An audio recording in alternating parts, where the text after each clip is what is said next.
You have a lot of stories about the time when you were a boy in Harlem. Well, it has nothing to do with selling. Well, it's good to have. Well, Well, you want to save that for later? Yeah, I think so. I remember when your mother, Alan, and I got married. Married? Wasn't really a marriage. We eloped, 2 kids. I didn't have a dime in my pocket. I was a Harlem loafer, or let's say bum. I hardly worked. And when I did work, and Mother and I were keeping company, we'd go to Coney Island and spend every dime. And I was broke the next day. How did you meet Mother? I met Mother, those days, 40-odd years ago, the promenade was Lenox Avenue. And I had a cousin of mine, Fat Louie we called him. And I told Mother he was my chauffeur. I was ashamed to say he was a relative of mine, a friend of mine. I said he was a chauffeur of mine. I'm very rich. And at that time, I bought some peaches from a push cart, and I walked over to Mother. She had beautiful long curls, beautiful little gal. That's my, will you have a peach? Well, that was the beginning of our romance. Isn't that funny? The first words that I said to Annette, Want a peach? I had a cocktail. I had a Manhattan cocktail, and I said, would you like a cherry? That's very funny, Alan. Well, that's how I met your mother, promenading at least on Lenox Avenue. And then I started seeing her pretty regular, against her parents' wishes. Her mother and father were Orthodox Jews of the finest degree.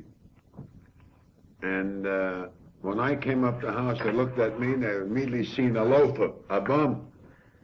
And they tried to get rid of me one way or another. Pop, he couldn't stand me.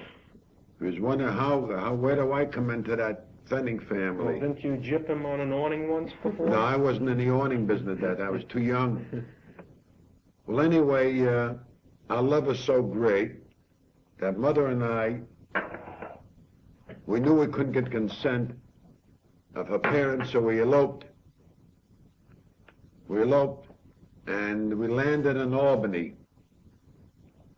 And in Albany, I went into a half-fast department store called Lurie's. This was located in Pearl Street. At that time, it was known as the Red Light District. You've seen a lot of painted women on stoops, and all were beckoning you to come upstairs. They wanted to get laid for $1 or $2. So, Would you bargain them down? no, I had a sweet little girl. I wasn't interested in any of these boors. So I got a job in Louie's department store. I didn't ask him how much he's going to pay me, but after working a full day, I said, Mr. Louie, you know, I'm a married man. I brought my wife along with me. How do you need a sales lady? He'd bring her down. Wait, Yeah. let's see it is. So I brought her into the store, and we worked from early in the morning, from 8 o'clock in the morning, Mabel and I, to about 9, 10 o'clock at night, every day. It came to Saturday, payday. I didn't know how much he was going to pay me, so he gives me $20 for the week. I said, Mr. Lurie, you know, I work from 8 to 10, 6 days a week, $20? That's ridiculous. That's slave labor. I said, oh, what the hell? So I says to him, how about my wife's wages? How about her wages? That's included. So I said, you Jew bastard, I was going to knock the hell out of him, but Mabel held me back, and that was the end of that job. Following Monday, I went into a department store. I forgot the name of the department store, and asked for a job. Well, they said the only thing they have open is assistant buyer in the house furnishing department. So I told them I'm very well acquainted with that business, that I work for a house furnishing store in Staten Island, and they just closed up.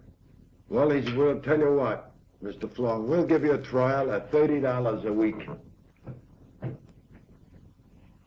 Gee, that seemed fantastic compared to what I was getting last week, $20 a week for both of us. So I took that job as assistant buyer. In those days, I didn't know the difference between a pot and a pan. When a customer came in the store and asked for a double broiler, I'd walk after and knew that was a double broiler. Or a frying pan, I knew that was a frying pan. I was very fortunate that week. The buyer of that department was in New York doing some buying, so there was no one to check up on me. So as the week passed by, I knew quite a bit about the house furnishing department. I got acclimated, and when the buyer came back, I looked like an experienced man to me, and they liked me a great deal. Well, I was very short those days of money, and I remember one time a customer came in, brought back a pot, and I should give a refund. Well, I had to okay the refund. I took the money out of the register and gave it her. So I said to myself, gee, I'd like to have a good meal for a change. So I went ahead and made a refund to myself and collected $3.50 on the refund, put it in my pocket. And when I met Mabel, who at that time was working for a different store, I said, Mabel, today we eat. We don't eat in our room. Oh, by the way, the room we had was located on Pearl Street.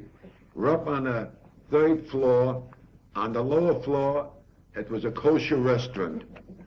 We were paying, I recall, $2 a week for the room, a little dingy place. And on Sundays, when I didn't work for this department store, I was a waiter and Mother was a waitress. This was what, about 1921? This was 1921, yes. Just when we got married. She was a waitress, and instead of getting wages, we got a free meal plus tips, which wasn't bad.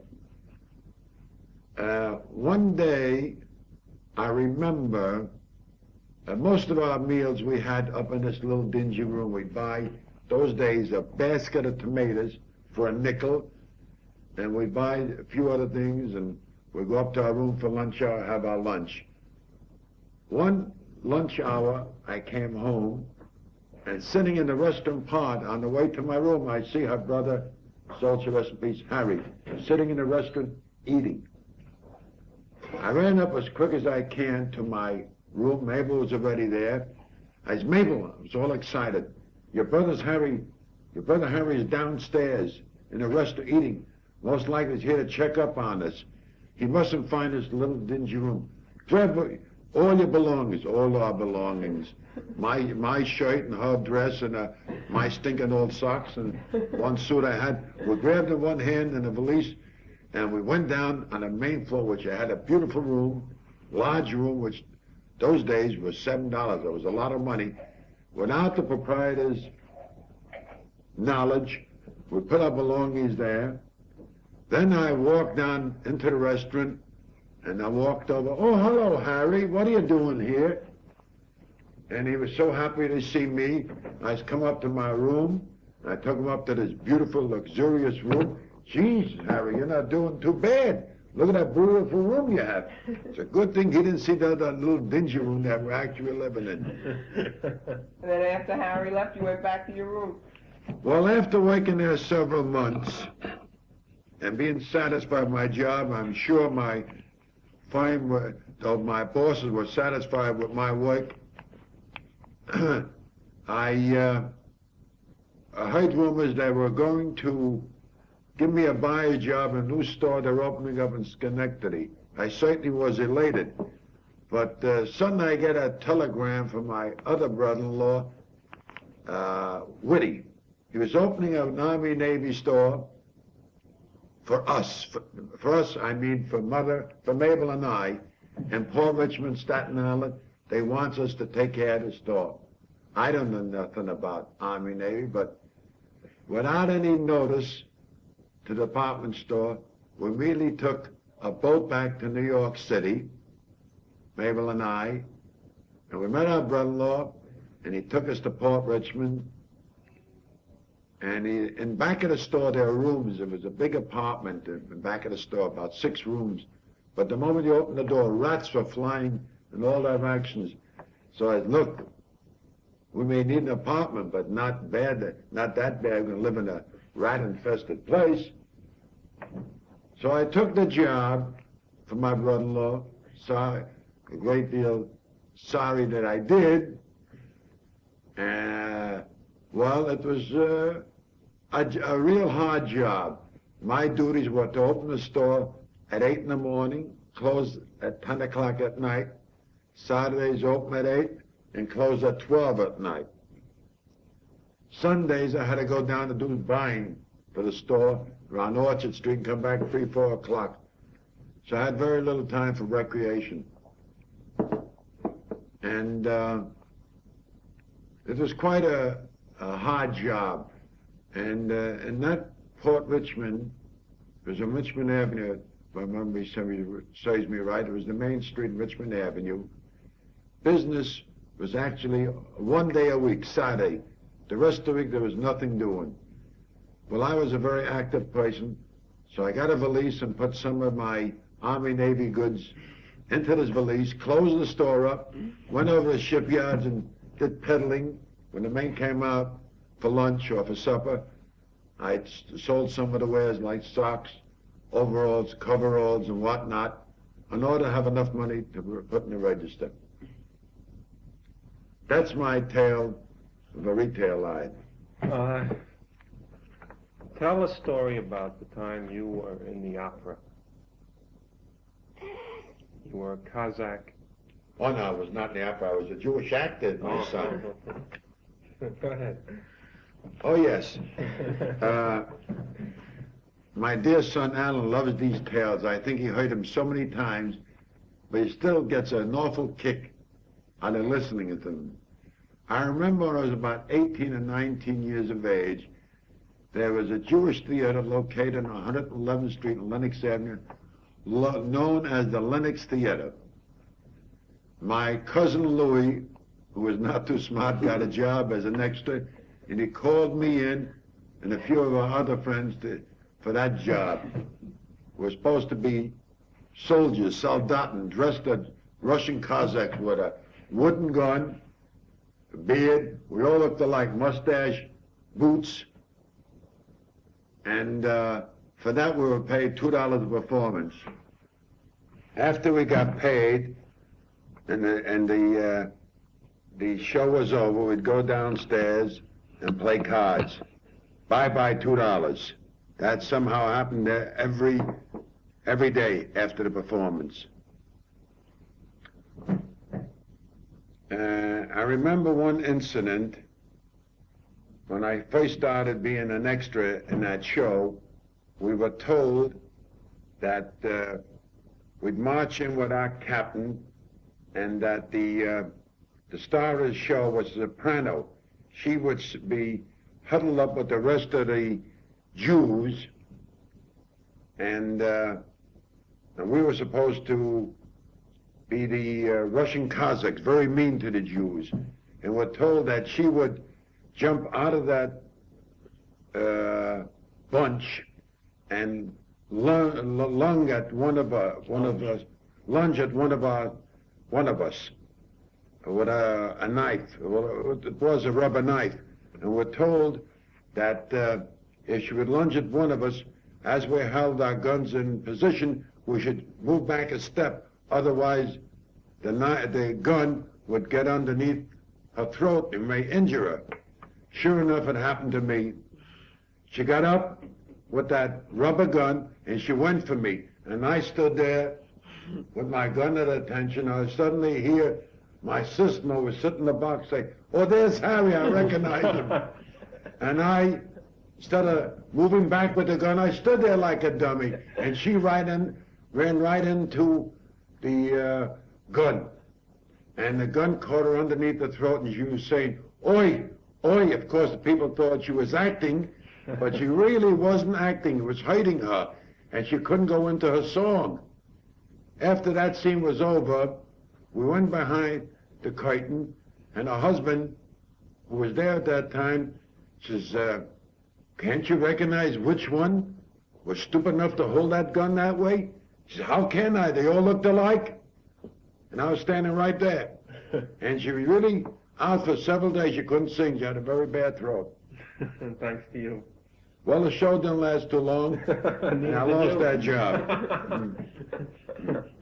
Yeah, so you made the wrong move at the wrong time. Otherwise, today you'd be a big I star. recall You might when be I- another Molly Pecan. I recall when I was a kid about 15 years of age, lived in Harlem, around 118th Street and Park Avenue. Always at a tough neighborhood. There was always street fights, gang fights or whatnot between the Jews and the Italians, known as the Wops. We had one tough kid in our neighborhood called him Greaser. Alex the Greaser. He was tongue-tied. He was the bully of us all. He was short but built like a wrestler. Very heavy, very robust. And we all feared him. And I remember a gang of us one time went into Circle Park. In those days they had boy police.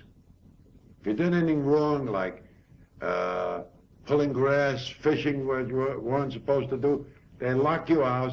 They'd lock you up and put you in a guardhouse, that little shanty known as a guardhouse, and they keep you there several hours as a prisoner. Well, they did that to several of us, and we were very sore at it. So after letting us out and holding us for several hours, we went back to our leader and told Alec about it.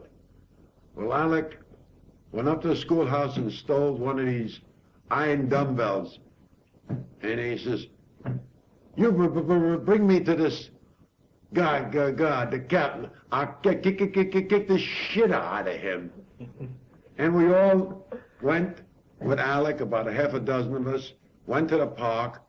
He went over to the guardhouse, knocked the door. It was a nice boy, about 17 or 18 years, who answered the knock.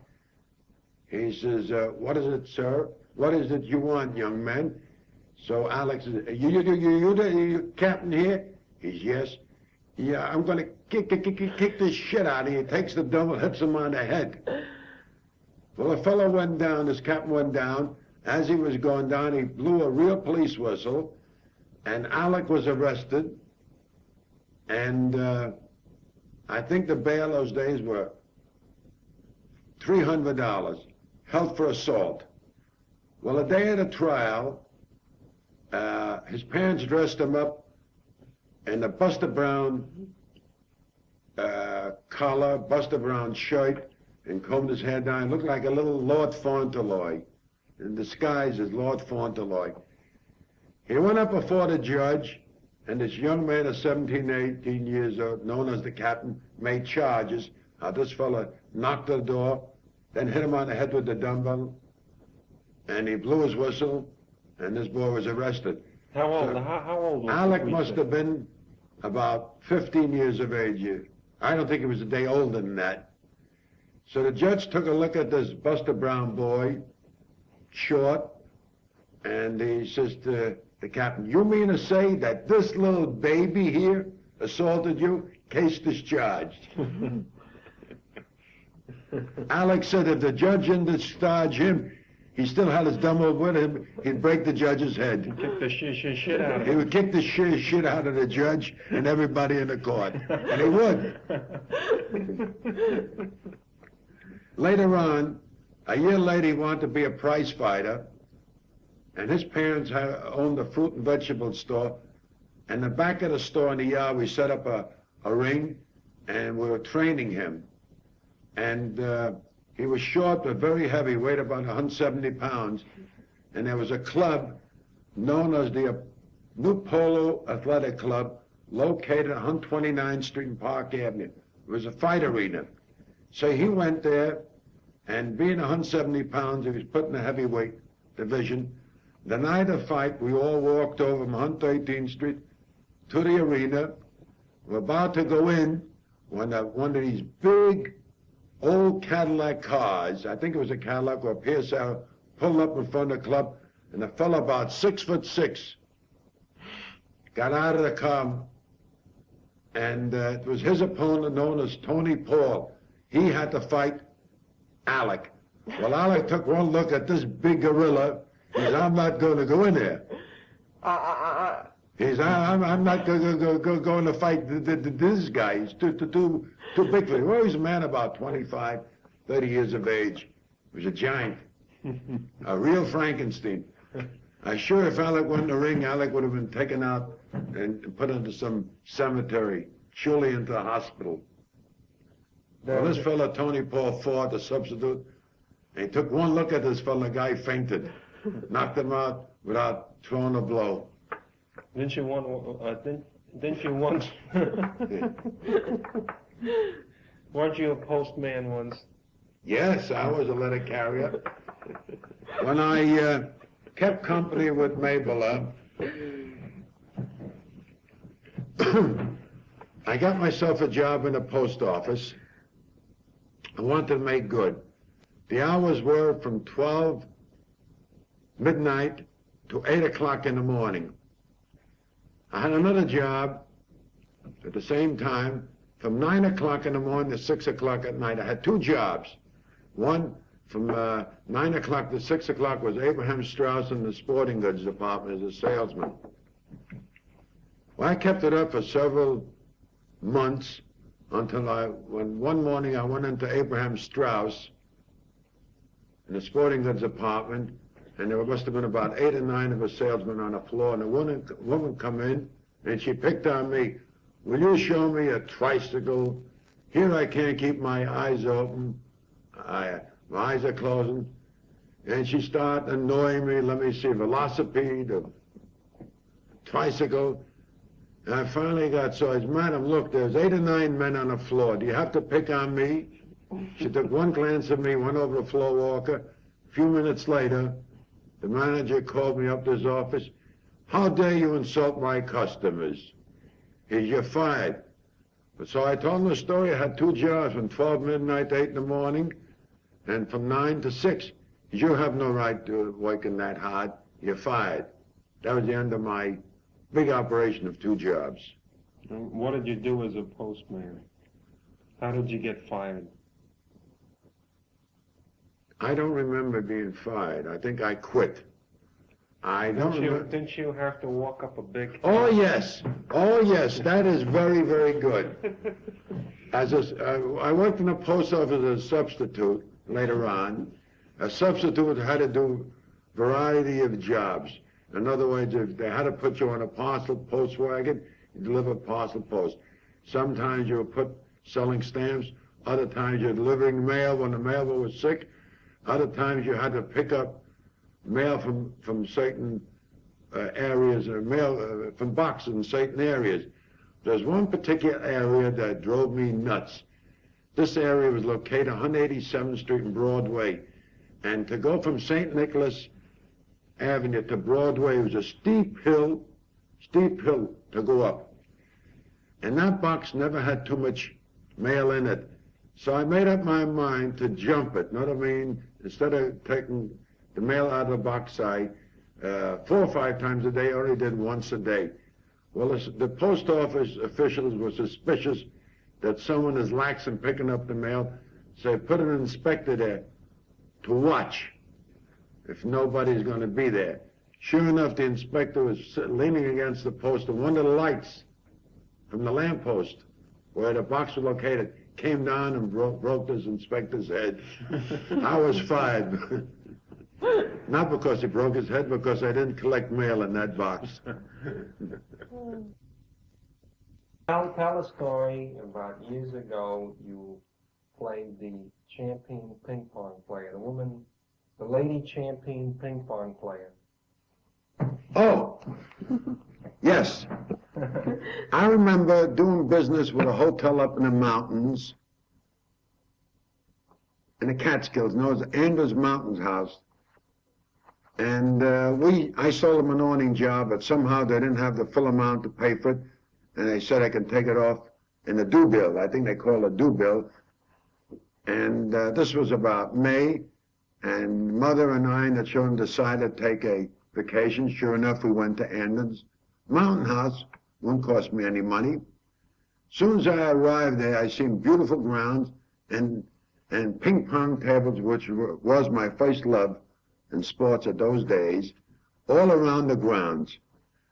And there, they had a girl. She looked like Helen Wills, the tennis player. She had a shield over her eyes, and she had a solemn face. She was a refugee from Germany. Evidently, they were wealthy refugees just before Hitler was actually in power, or rather was in power, was getting rid of the Jews. So they came up in the mountains, and she was the champion ping pong player in Andrens. She was given an extra week, a free board, on account of her beating everybody in the place. So when I arrived in Andrens, I seen ping pong. I started, before I had a chance to unpack, I started playing this one, that way, and I beat everybody handily. So they said, well, there's one girl you can't beat, she's a champion. And they brought her over to me, and her parents were there, and we started playing ping pong.